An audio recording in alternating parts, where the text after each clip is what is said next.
दोस्तों, आज का टॉपिक है राजनीति में हार जीत, सत्ता प्राप्ति और सत्ता के खोने का विश्लेषण। किसी पार्टी या कैंडिडेट को जिताने में कोई एक फैक्टर काम नहीं करता, बल्कि ये एक मल्टीफैक्टोरियल है। फैक्टर्स जो काम करते हैं वह है धर्म, मजहब, जाति, दबंगई, पैसा, फ्रीबीज यानी मुफ्त खोरी और नेता का जनता से डायरेक्ट जुड़ाव। सत्ता प्राप्त करना और उसको दूरदर्शिता के साथ आम जनमानस के लिए अच्छी तरह से काम करना दोनों अलग अलग मैटर हैं। पार्टी या कैंडिडेट की मुख्य लक्ष्य येन केन प्रकारेण चुनाव को जीतना होता है। अच्छी क्वालिटी के साथ सरकार चलाना ये मुद्दा ही नहीं है।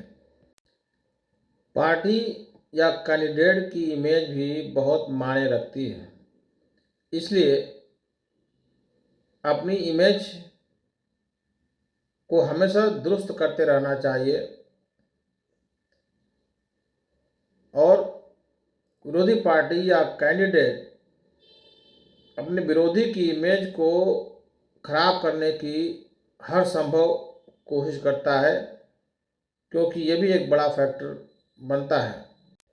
जिन पार्टियों या कैंडिडेट के पास बहुत पैसा होता है वो हर माध्यम जैसे टीवी, सोशल मीडिया या अपने एजेंडों के माध्यम से अपने विरोधी की इमेज खराब करने के लिए इसका मिसयूज़ करते हैं, क्योंकि ये भी एक बहुत बड़ा फैक्टर है।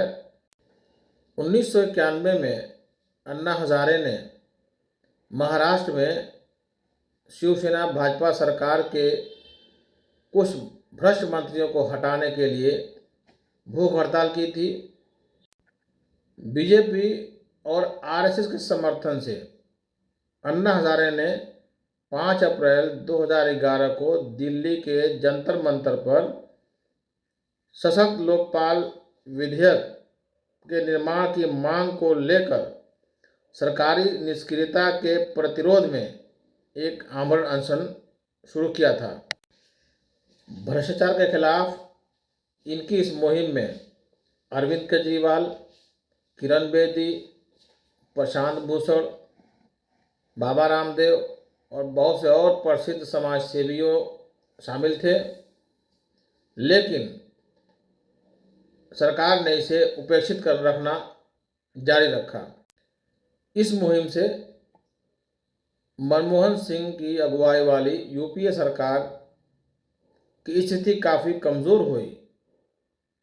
आम जनमानस भ्रष्टाचार के खिलाफ हो गया। उसके बाद 2014 में केंद्र में भारतीय जनता पार्टी की सरकार आई और दिल्ली में अरविंद केजरीवाल के नेतृत्व में आम आदमी पार्टी की सरकार बनी। अरविंद केजरीवाल एक ज़िद्दी आदमी है।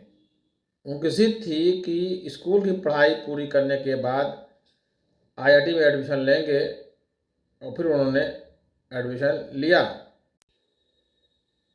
सिविल की परीक्षा में अरविंद केजरीवाल को आईआरएस में नौकरी मिली, लेकिन इन्हें फिर यहाँ की व्यवस्था भी रास नहीं आई। फिर उन्होंने इस नौकरी, अच्छी खासी नौकरी से भी इस्तीफा दे दिया।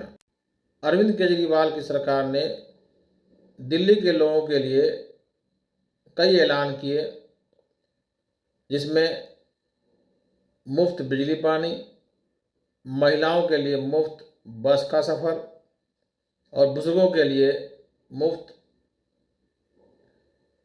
तीर्थ यात्रा वगैरह। अरविंद केजरीवाल ने मुफ्त का बहुत कुछ दिया, जिसे झुग्गी झोपड़ी के गरीबों ने बहुत पसंद किया, लेकिन मध्यम वर्ग के लोगों को ये लगा कि दिल्ली जैसे शहर के लिए बुनियादी ढांचे में जो विकास होना चाहिए वो नहीं हुआ, जो देश की राजधानी और यहाँ रह रहे लोगों के लिए ज़्यादा ज़रूरी है।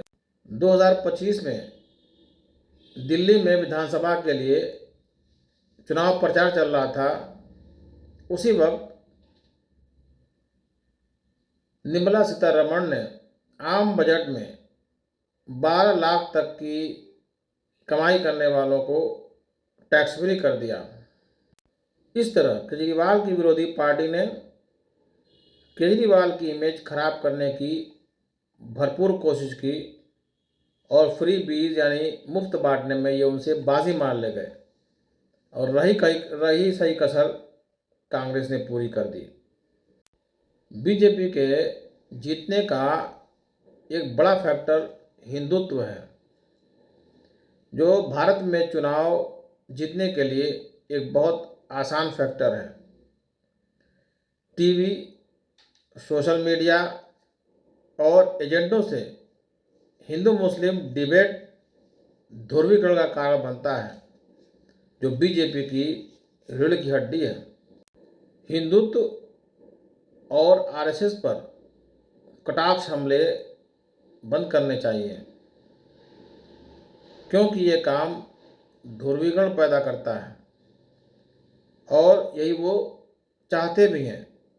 बल्कि हर social media, Facebook, WhatsApp, X पर इस तरह के विवादित कमेंट से बचना चाहिए।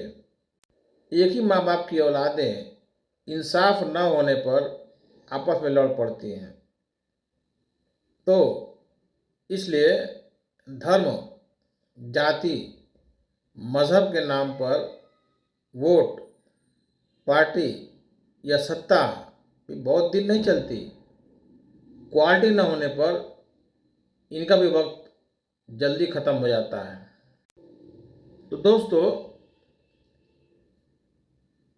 निष्कर्ष ये है कि इंसाफ ही ऐसा रास्ता है जो हर जाति, हर धर्म, हर मज़हब, हर विचारधारा से ताल्लुक़ रखने वाले, पढ़े लिखे हों या कम पढ़े लिखे, ये सब के लिए एक अच्छी उम्मीद बन सकता है। इसलिए आपकी इंसाफ पार्टी जिंदाबाद।